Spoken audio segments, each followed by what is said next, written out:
Om Shri Gurubhyo Namaha. Part 2 Guru. He who turns us into our real self. A story of a king and queen. There was a king. Once there is a king, he will have to have an enemy king and war. There was an enemy against this king in this story too. His bad luck, he lost the battle and ran away. Some kings may give up their life saying victory or otherwise heavens of the brave. Some may run away from the battlefield to hide. That does not mean anything to be ashamed of. Even a tiger backtracks before pouncing. Even brave Rajput kings have had to withdraw so as to regroup and go on the offensive while fighting the Mughals and Turks. The king in our story too ran away from the battlefield instead of committing suicide. He was not alone. He was also carrying his wife on horseback. She was 8 months plus in the family way at that time. The practice of people going underground to avoid detection and apprehension nowadays used to be in vogue in those days too. The king's minister had gone dogo then. He knew that the king and queen had escaped on horseback. The horse was passing through a forest. The enemy king had sent his cavalry in all directions to trace out the missing king. Some of them had picked up his trail and were close on his heels. The king happened to notice a hunter's hut in the forest. He got an idea. He stopped the horse and got his wife down. He told her, "Go inside the hut and save yourself. There are too many of the enemy soldiers closing in. Neither can I escape nor can I fight. It is best that you save yourself. Since you are carrying my offspring in your womb, one day in the future he can fight and regain our lost empire. So, instead of dying with me and get name and fame as a Pativrata Nari, you better take care of yourself and our baby by surrendering to this hunter." Though this was an intolerable order, she could not go against his wishes either, as there is a Rajaputra Kuladharma to abide with. The king was shortly captured, and his story ends there. The captors were not looking for anything more. They were happy with getting this prized catch. After all, the king intended exactly that. In the hunter's hut was the mother of the hunter. She gave welcome hospitality to this pregnant woman who had come from nowhere and surrendered to her.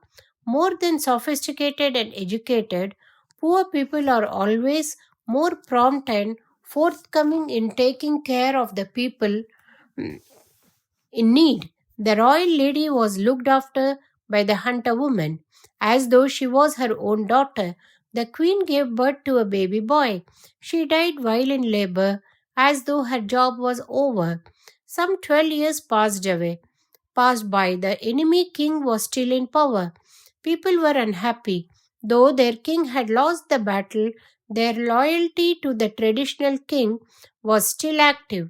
The citizens were not aware of the fact of the king's failed effort to escape, the queen's death in labor, and the birth of the baby boy in the hunter's place. They were silently tolerating the reign of the usurper.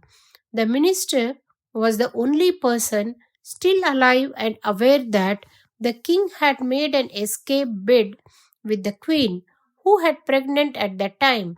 He started looking for the progeny. His analysis of the situation was that had the queen been saved somehow and had she given birth to a boy, that boy would be about 12 years of age. By God's grace, if such a thing had happened, it was his duty to search and locate the boy. Then it was necessary to train the boy in Dhanur Veda, that is archery, and other kingly attributes. Once the people know that he is the rightful incumbent, they would rally they would rally around him quite naturally in overthrowing the every enemy king. He set about this task on the quiet. The minister happened to come across the hunter's hut in the forest. The king's son was playing around with some children. He was sparsely clothed. He was wearing a bandana with a colorful feather stuck in it.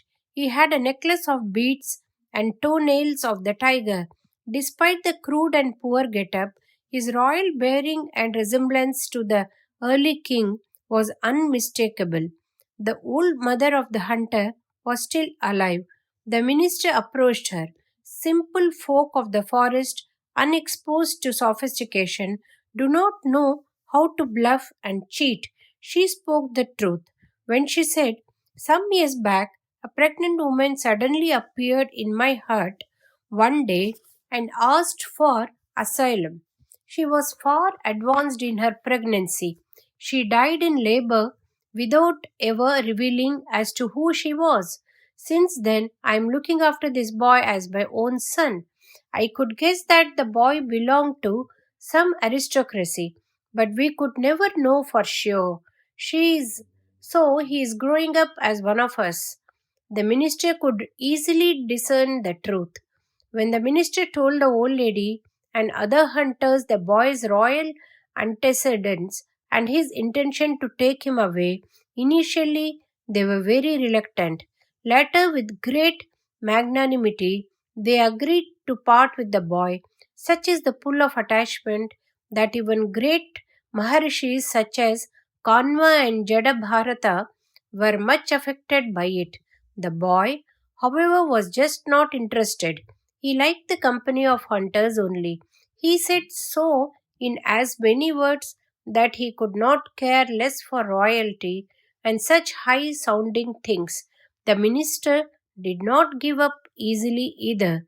He explained with great perseverance that he, the boy, was the rightful son of the traditional ruler of the country.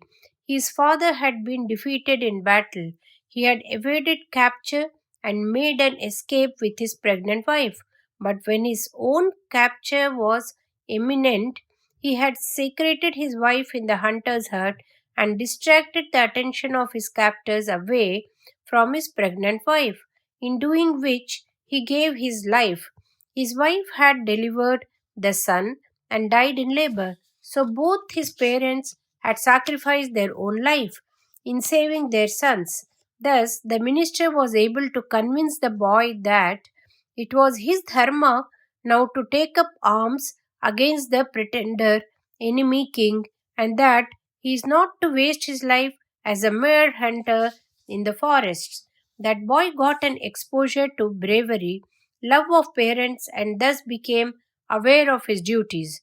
Once he was aware that he is a prince, his power, brightness, keenness, and attitude towards life as such became changed. Then, when he was taught archery and other was other warlike abilities, including tactics and strategy, he absorbed them very avidly. He left his hunter's life with the help of the minister. He started amassing a fighting force. Once people realized his antecedents, there was no stopping him. Nowadays, in the world of so called democracy, in the name of a leader, they make much fuss about some birthday or anniversary completely interfering with the normal life of the populace. And after a few days, you never get to know about his whereabouts even. It has also become quite clear that politics is the game played by ruthless manipulators who have no love lost with principles and value systems.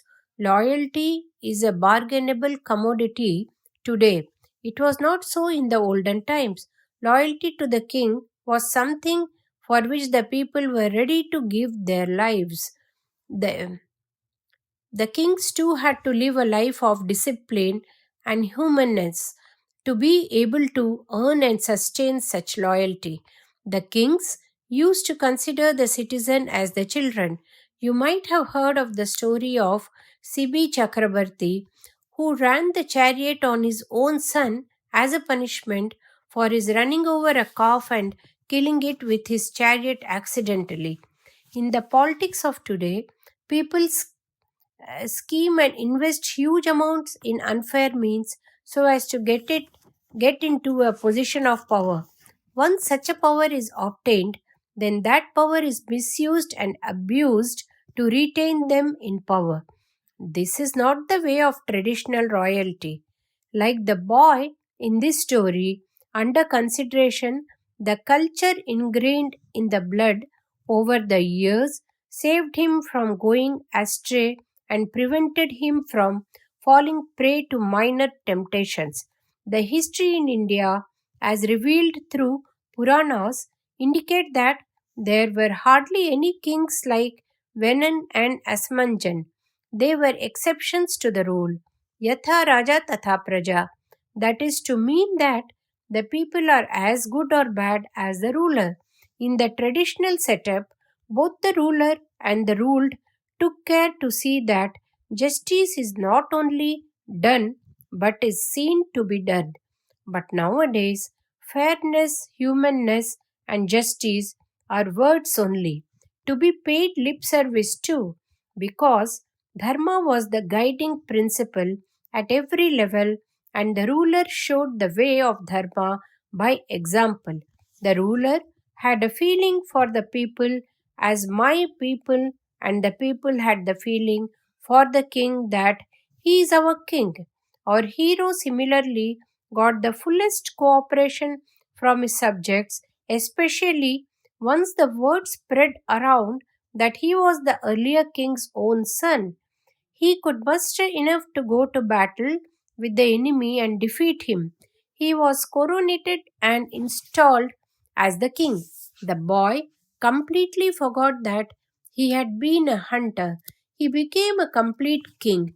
I did not make up this story. A great Acharya, who was one of the leading lights of Advaita philosophy, while talking of Guru Parampara or Guru Sishya tradition, has narrated this story. I only added some bits and pieces here and there, like adding a few touches to an existing sketch of a face. Guru as per traditions.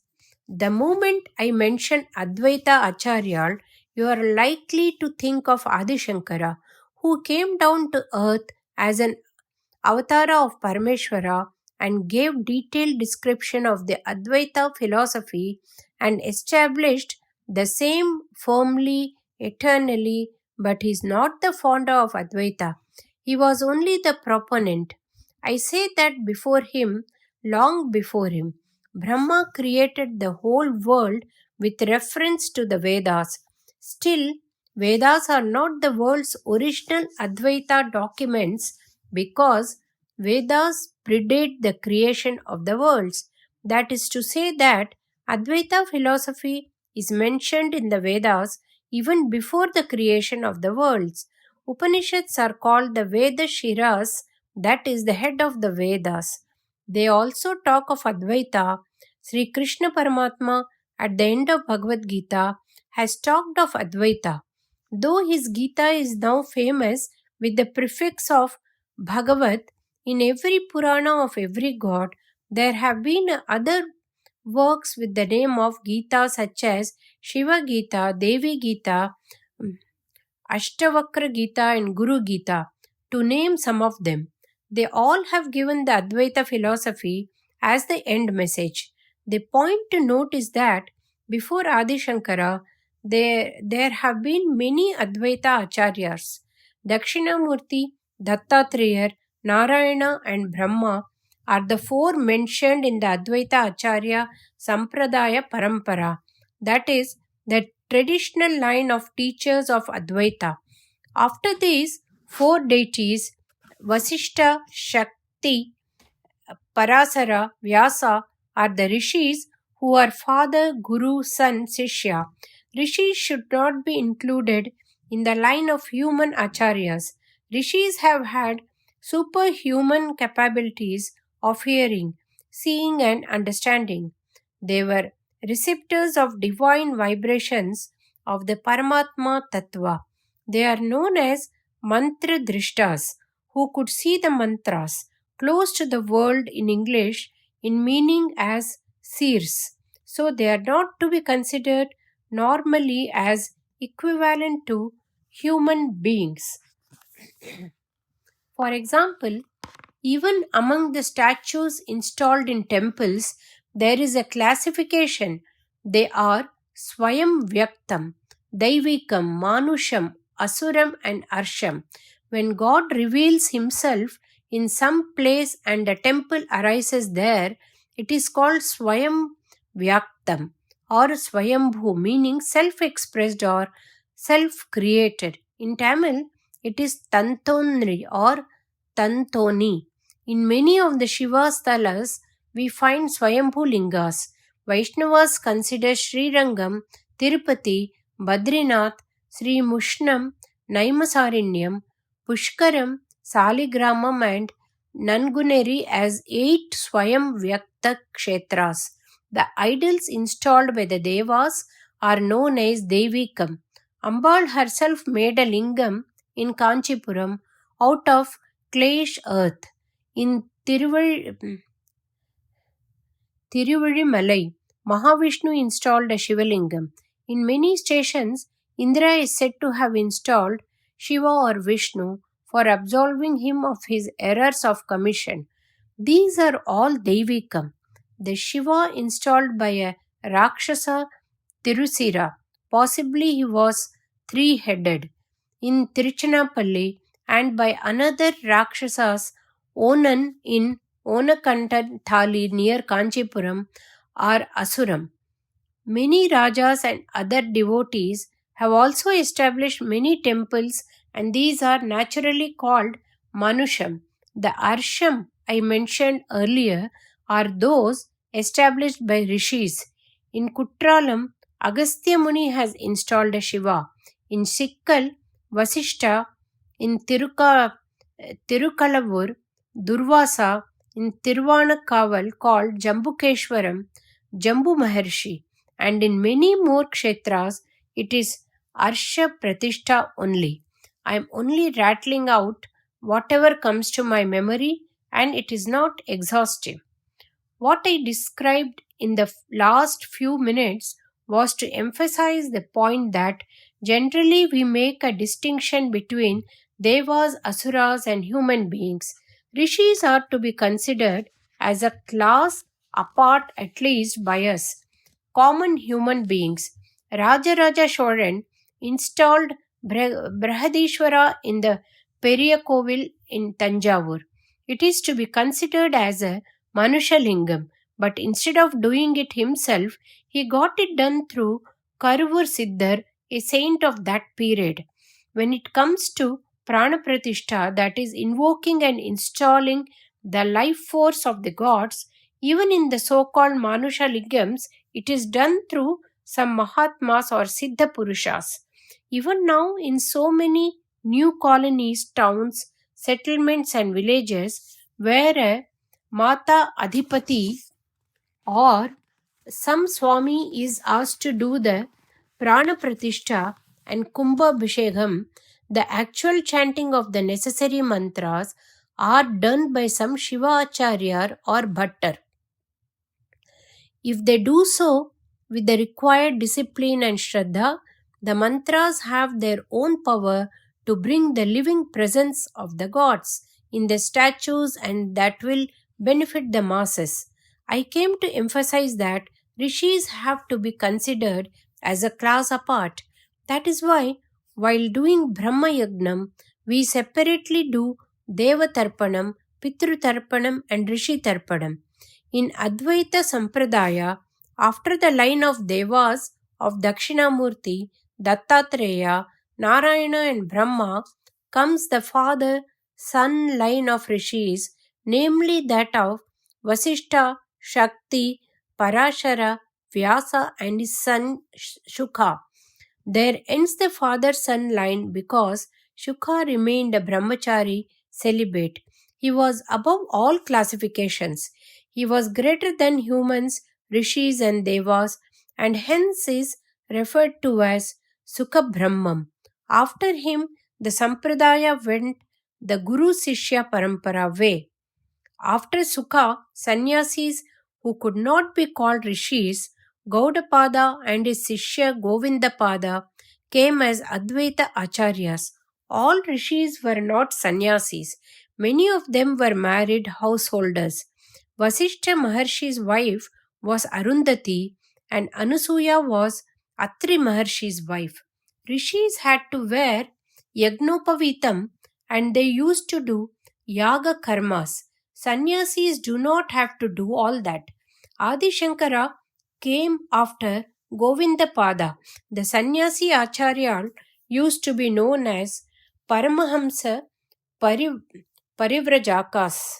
Though he was Parameshwara in human form, Adi Shankara acted and behaved as a human only, without exhibiting any superhuman capabilities.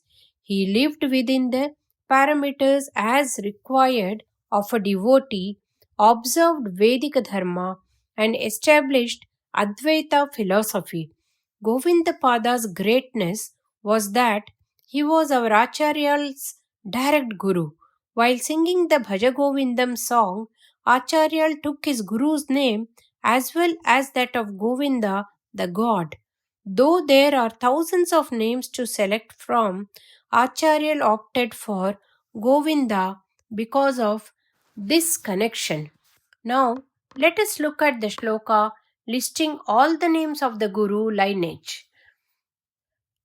Narayanam Padmabhuvam Vasishtam Shaktim cha Tatputra Parasaram cha Vyasam Shukam Gaudapadam Mahantam Govinda Yogindram Atasya Sishyam Sri Shankaracharyam Atasya Padma Padam cha Hastamalkam cha Sishyam Tam Todakam Vartikakram Anayan Asmat Gurun Sansthatam Antosmi.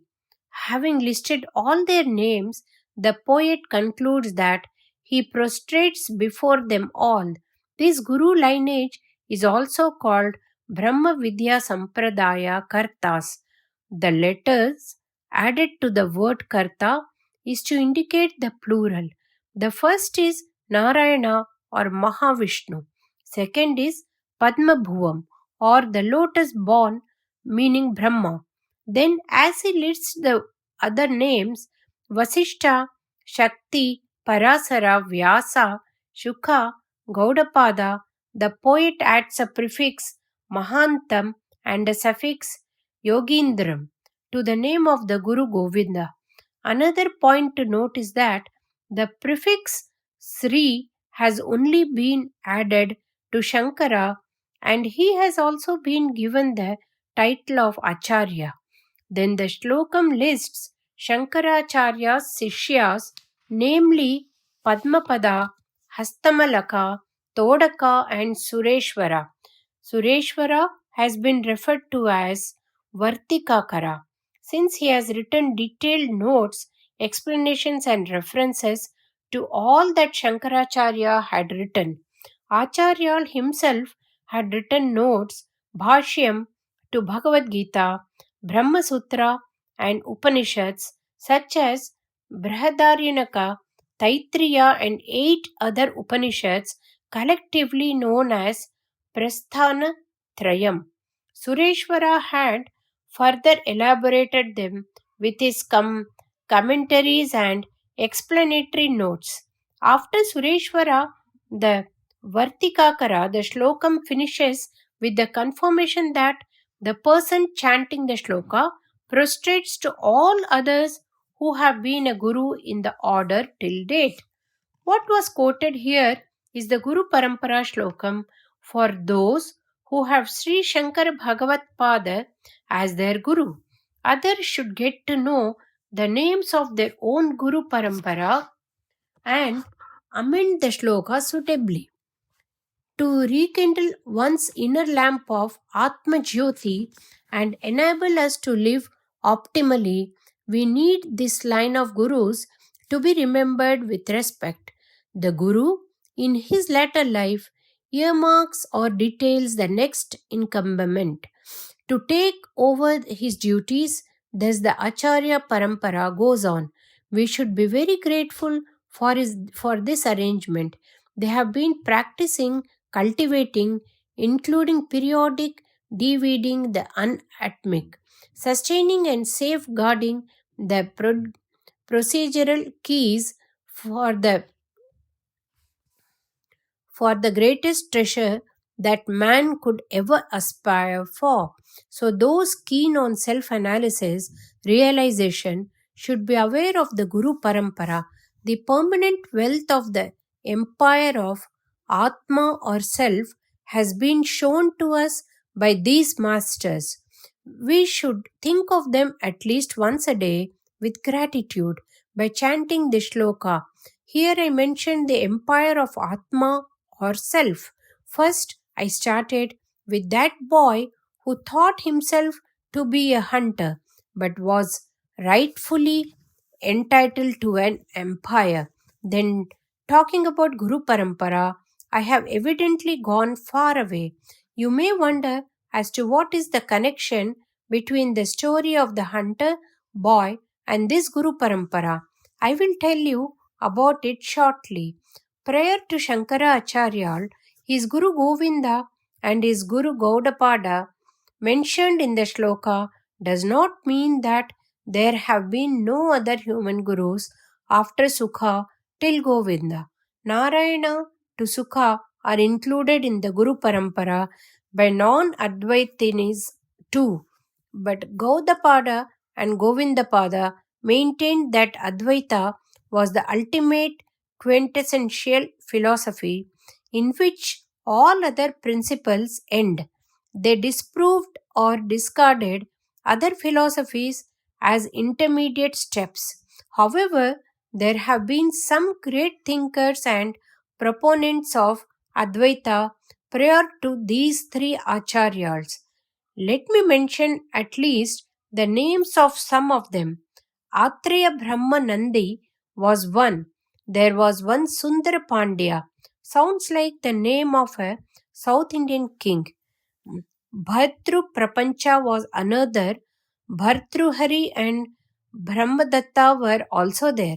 The last mentioned Brahmadatta is said to have written a commentary on Brahma Sutra. One more is Dravida Acharya. This gentleman, Dravida Acharya, is revered by followers of Visishta Advaita philosophy too.